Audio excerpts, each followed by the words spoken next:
In this week's update, what to expect in the next month.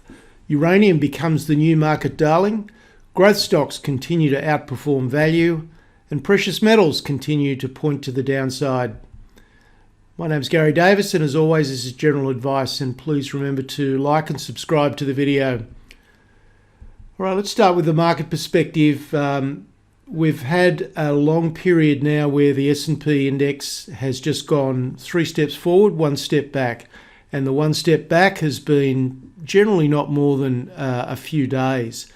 But at some point, all trends that look like that have a larger correction. And that must eventually arrive. Now, that's not a prediction that it's going to arrive soon. It's just an observation that it will inevitably arrive. And sometimes it just needs some sort of little trigger rather than something significant, because when the market is so stretched, there's a lot of people that are looking to take profits. There's a lot of things happening with computer algorithms that can trigger excessive movements. And so sometimes it's just something rather minor that might do it. And one of the things that, normally I don't pay any attention at all to what the investment banks are saying. But I just note that the 6 largest US investment banks have all issued a red alert warning for the market. Now, often that is a good contrarian signal, when everyone's on the one side of the boat. But generally when it occurs is when the market has been going down for a period, and then everybody jumps on board and gets all bearish. But for this to be occurring at a peak, it might just be the trigger that might just cause the market to go into a bit more of a significant correction. No, I'm not talking about anything significant here. I still think that any correction that we get will be relatively mild and quite likely less than 10%. But when we get to the S&P chart, you'll see what I mean about the very smooth progression that we've had, and that eventually we must get something a little bit more significant and a little longer. But look, as always, I think anyone that's been watching these videos for any length of time knows that I'm driven by what the charts are saying, not what the commentators or the analysts are saying. I remain flexible and open-minded at all times, and that's just the way that you survive and prosper in the market. So let me ask you to consider a couple of things. Given that we need to watch the charts closely, what are your defined exit signals? What is it that you look for that would be a signal for you to take some profit off the table? The second question would be, are you clear in your mind about whether you're a trader or an investor? Because they're two somewhat different processes. Certainly the timeframes are different, and the way that you buy into stocks and the way that you take profit are very different, or they should be very different. Or, as in my experience, the way most people go about it is, do they just make it up as they go? Not really having any game plan, just being driven by emotion and how they sort of feel on the day and perhaps what they've read. Now, if you don't know, I can promise you that eventually the market will get you. It's just a matter of time. It's inevitable. So the more you can gain clarity around these sorts of things, particularly at a time like this where there is some seasonality, the second half of September into the early part of October is traditionally some of the seasonally weakest couple of weeks of the year. Now, that doesn't mean that anything has to happen this time. But if you look at the long term, the 20-year and 50-year averages, this is the time of the year when, if we're going to get weakness, it's more likely to happen right now. So look, I don't know what's going to happen in the next few weeks, but I'm extremely comfortable no matter what the market does. And the reason that I feel that way is because I understand probabilities very, very clearly. I know my game plan intimately. I know exactly what my buying and selling triggers look like. And so I just work off what the charts are basically pointing to, and I don't try to second guess the market and have a strong opinion. I just work with what the market is offering. So I'd encourage everyone just to reflect on how much, to what degree you do make it up as you go, and to what degree you've actually got, pretty clear signals about how you're going to respond to different scenarios in the market. Let's look at American stocks. The S&P fell 0.6% for the week.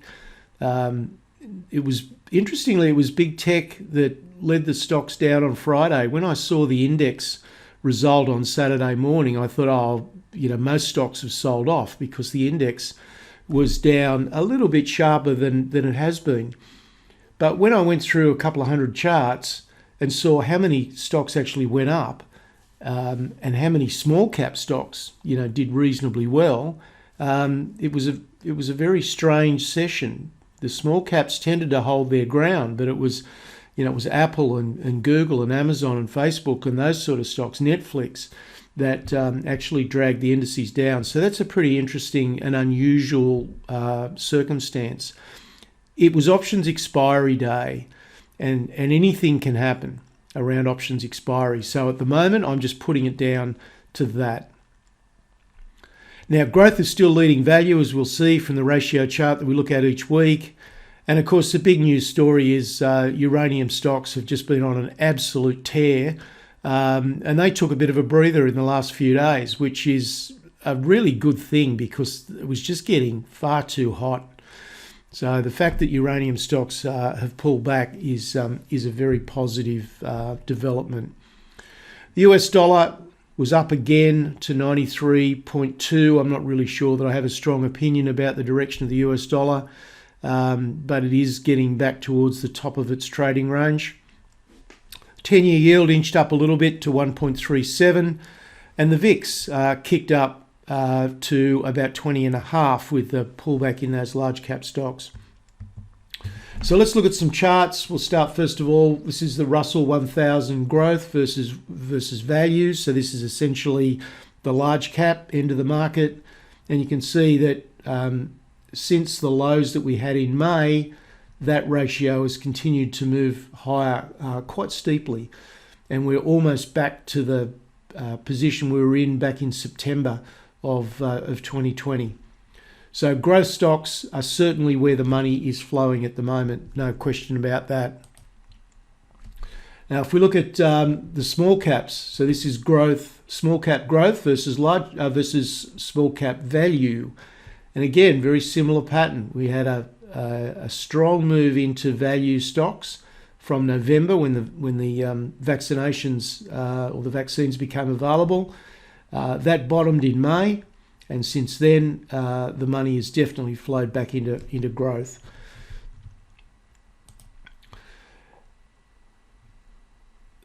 That's the gold miners, so I'll come back to those. So let's look at the S&P, first of all, on a really big picture view. So this is a monthly chart going all the way back to 1965. And you can see the breakout. This is 2013 when this secular bull market officially started. And it's just one heck of a good trend. Quite amazing. It's getting a little bit stretched at this point, and that's why I wouldn't be surprised to see perhaps something like we saw here. So September and October of last year, 2020.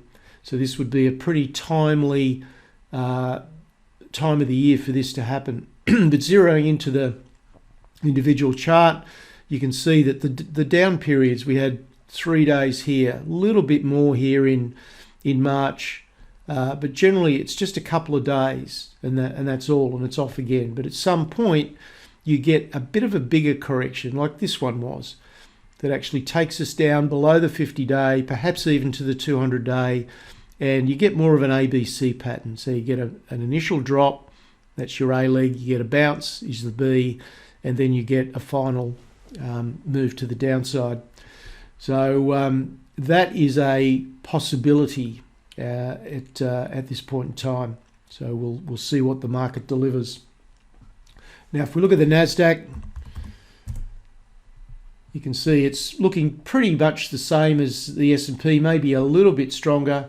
But given the weakness on Friday night, it was interesting to see the small cap index was actually flat. So that's a sign that there's no real panic in the market. If the market is going to go into a more significant correction, you're going to see the small cap index breaking down first.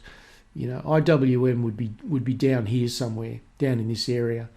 So I don't have any significant concerns about the market. It's really just the short term. Now, just looking at a couple of stocks, Apple is often a very good barometer of the general market, and you can see what I mean here with Apple. We finished off fairly definitely, and this was typical of a lot of the big tech stocks. Not only was it a bigger range candle, and look at the volume, the volumes that have occurred, first of all here on the 10th of September, and then again on Friday night. Significant increases in volume, larger ranges closing right on their lows. This looks pretty bearish to me in the short term. Now, having said that, we do have a technical support level, so that will be important. If that breaks, we may well see a visit down to the 200-day moving average. But look, that's all just all the short term. The sectors that are doing well, semiconductors are doing very well. Just get that chart up. So semiconductors, you can see really, really nice trend. We're setting higher highs and higher lows, and all of our moving averages are all stacked up in the right direction. So that all looks pretty good. If we look at URA, so uranium is probably the hottest sector on the planet at the moment. There is definitely some change dynamics there. Some commentators are trying to make a case for the fact that it'll be a transient situation.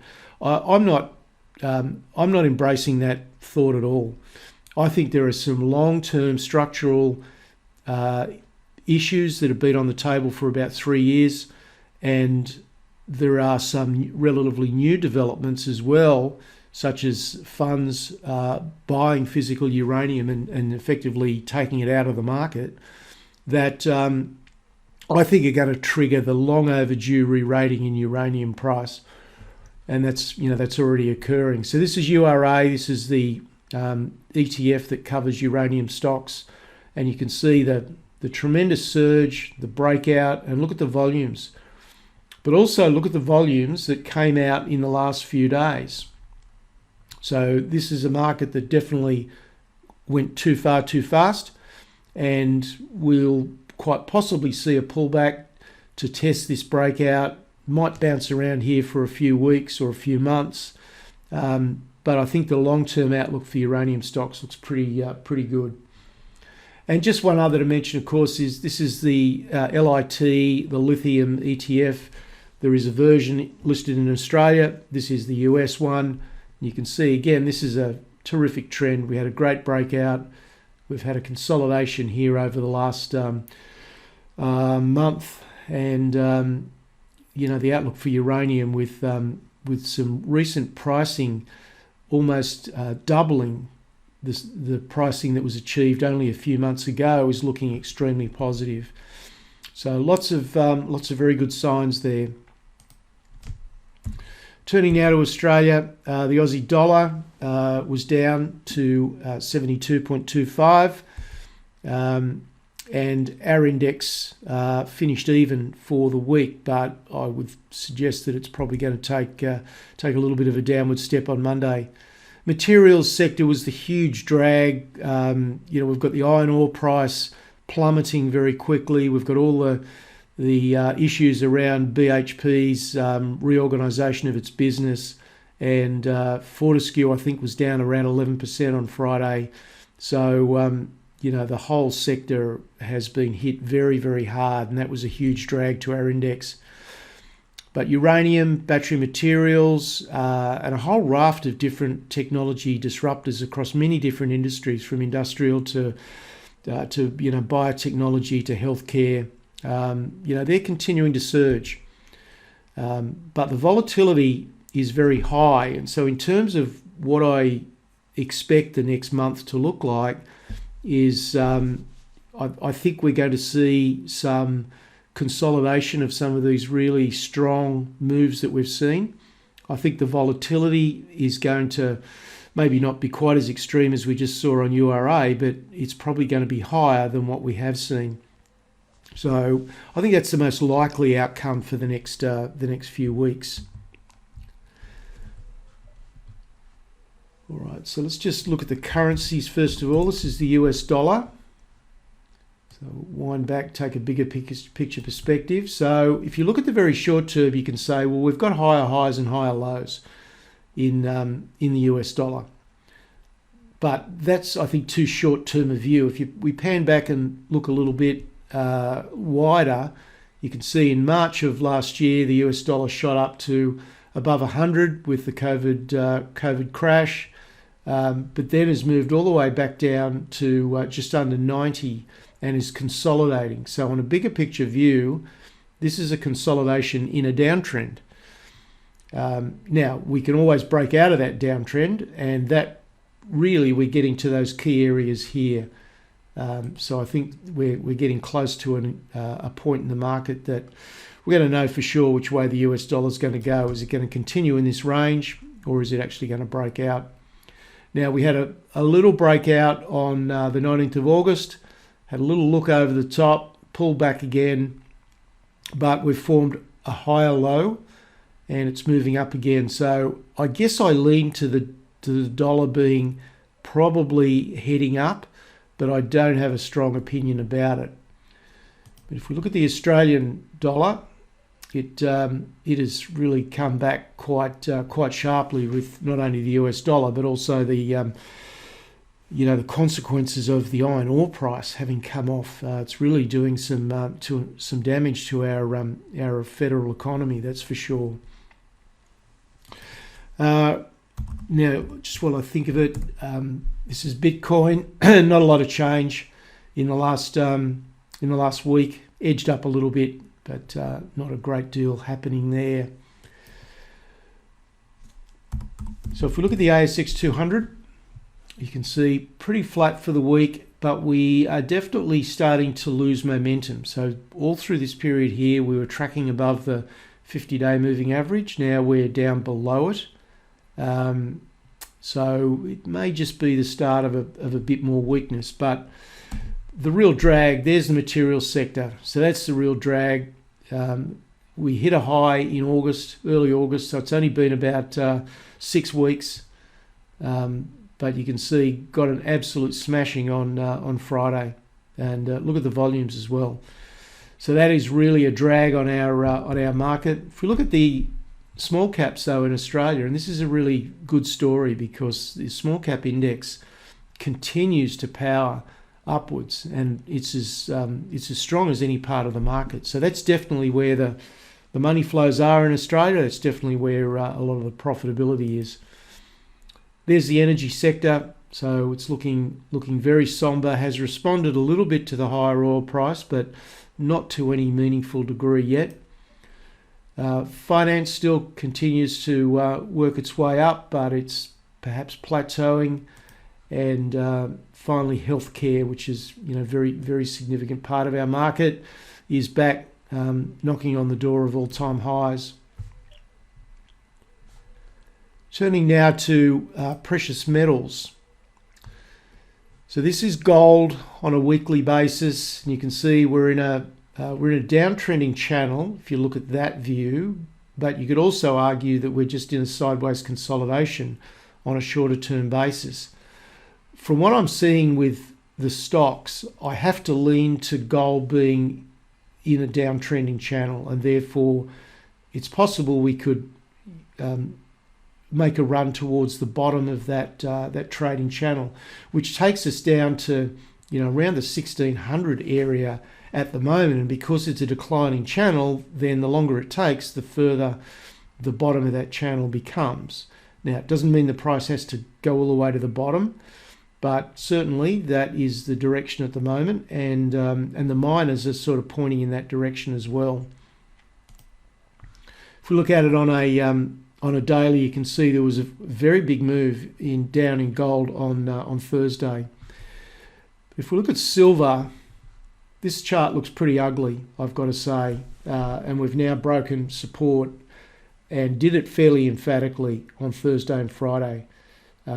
So again, we're seeing silver leading the way down. We've got the gold miners leading the way down. It's not a very good outlook for the sector.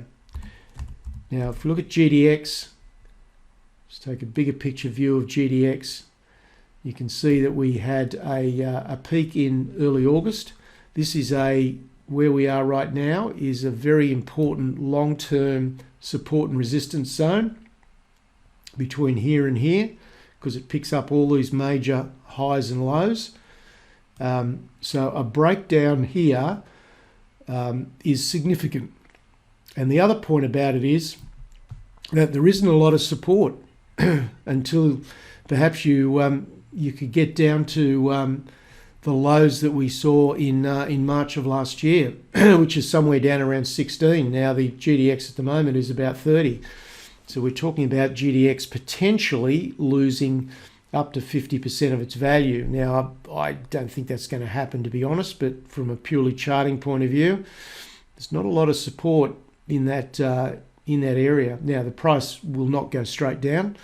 It will, if it is going to go down significantly, it'll do so in steps and then have little bounces.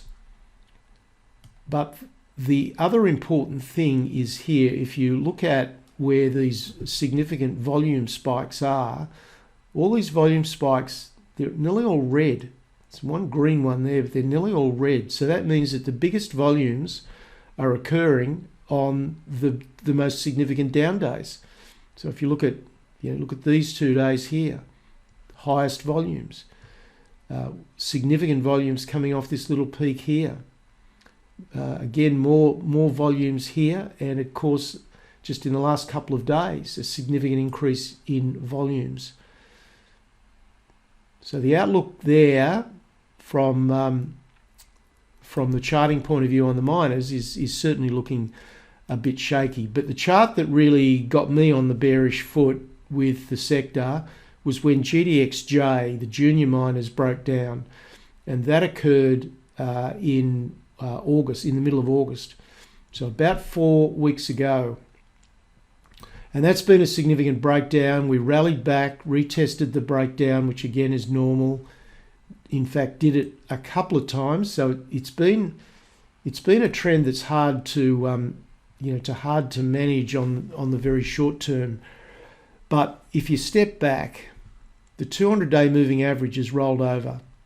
The 50-day moving average has well and truly rolled over, and it's below, and the price is below both of them. That's the definition of a downtrend, and we've broken key support. So, irrespective of what opinion you might have about the sector, there's no denying that this chart looks far more bearish than it does bullish. So just be extremely careful in the precious metal space at the moment. So just wrapping that up, we were down $34. But silver looked pretty ordinary. We've got supports on gold at $17.50 and then $16.80, and then there are obviously more supports lower down. But the outlook is certainly bearish. But once we get past this period of weakness, and to be honest, I'm hoping that we get a real washout in gold, because what it will set up a very, very compelling long-term entry opportunity. Because I think if you look at what's going on from a fundamental point of view, gold is going to come back at some point, whether it's 3 months, 6 months, 12 months. Gold will be back because it's the ultimate store of value. And, the outlook for gold, I think, is very good. But we're going through this period at the moment for whatever reason. It's not just about the US dollar going up. That's just too simplistic. There are about 5 or 6 things that influence the gold price, and the US dollar is only one of them. So strength in the US dollar doesn't make the case either way. Precious metal stocks, we've seen long-term underperformance by stocks compared to the metals, and I'll show you what I mean by that in a minute. And I'll just make the observation that I've been making for years, and that is that stocks nearly always lead the metals in both directions by anywhere from a few days to a few weeks. So let me just look at one final chart that I think is important, and it's this one. It's the GDX, the gold miners, divided by the gold price. Now, if we take a long look, and if you use HUI, which is an index that has been established for a lot longer than GDX, then it's also very, very clear on that. But you can see that the long-term average for this ratio is somewhere between 0.4 and 0.5. That's the area, the long-term ratio between the two. But you can see that we've been in downtrend since about 2007. And yes, we're now in a big, long consolidation period, which has been running now for about 6 years. And within that, we've had some spectacular rallies. So here the ratio went from 0.12 to 0.24 and then did it the same again here.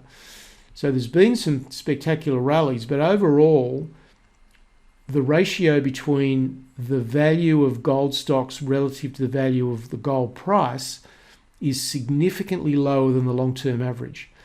And that's why I think when we eventually get to the point where gold starts to move higher again, you're then going to see an absolute explosion in gold stocks, because not only will they track the gold price higher, but they have an enormous amount of catch-up to do as well. That they could gain somewhere between 3 and 4 times the value relative to the gold price.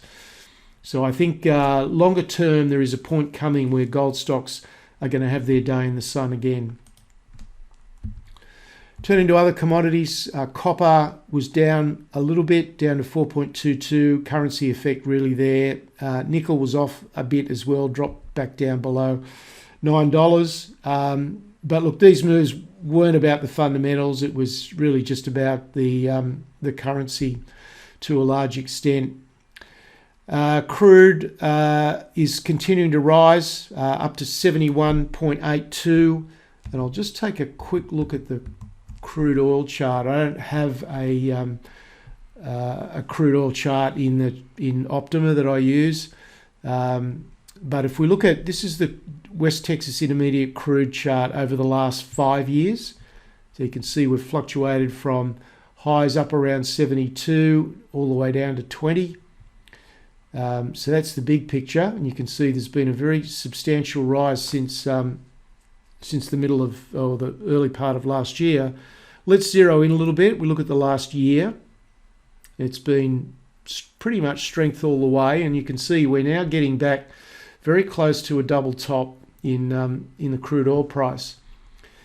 Coming a little bit more to 3 months, and you can see the surge that we've seen really since about the early part of September. Okay, so that's the crude oil chart. If we turn to the copper and nickel charts, copper hasn't done a lot.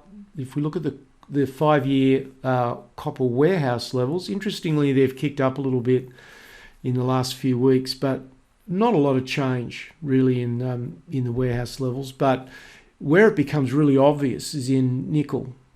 So there's the nickel warehouse stock levels over the last 12 months. You can see it's dropped very significantly. So that is helping to push the nickel price up at a faster rate than some of the other base metal stocks. So wrapping it up, my final thoughts. If you're sitting on some major small cap profits in Australia, which is really where the big profitability has been, then I'm sure that everyone wants to hang on to most of it. So if you want to do that, you've got to have a plan to achieve it. It doesn't just happen automatically or just by turning up. You've got to have a plan. It's got to be very clear, and you've got to be very disciplined about how you apply it. Now, I've had lots of very positive feedback from the portfolio construction course that was released a week or two ago. And, just thinking back to the questions that I posed at the start, if you're not clear about what you what you're doing, about how you take profits, about how you get into stocks, and you're just making it up as you go along, then eventually the market will get you. And I think 2022 is more likely to be a more volatile period than what we've seen this year. So my message is just do whatever you need to do to get really clear about your plan and how you're going to operate in the market.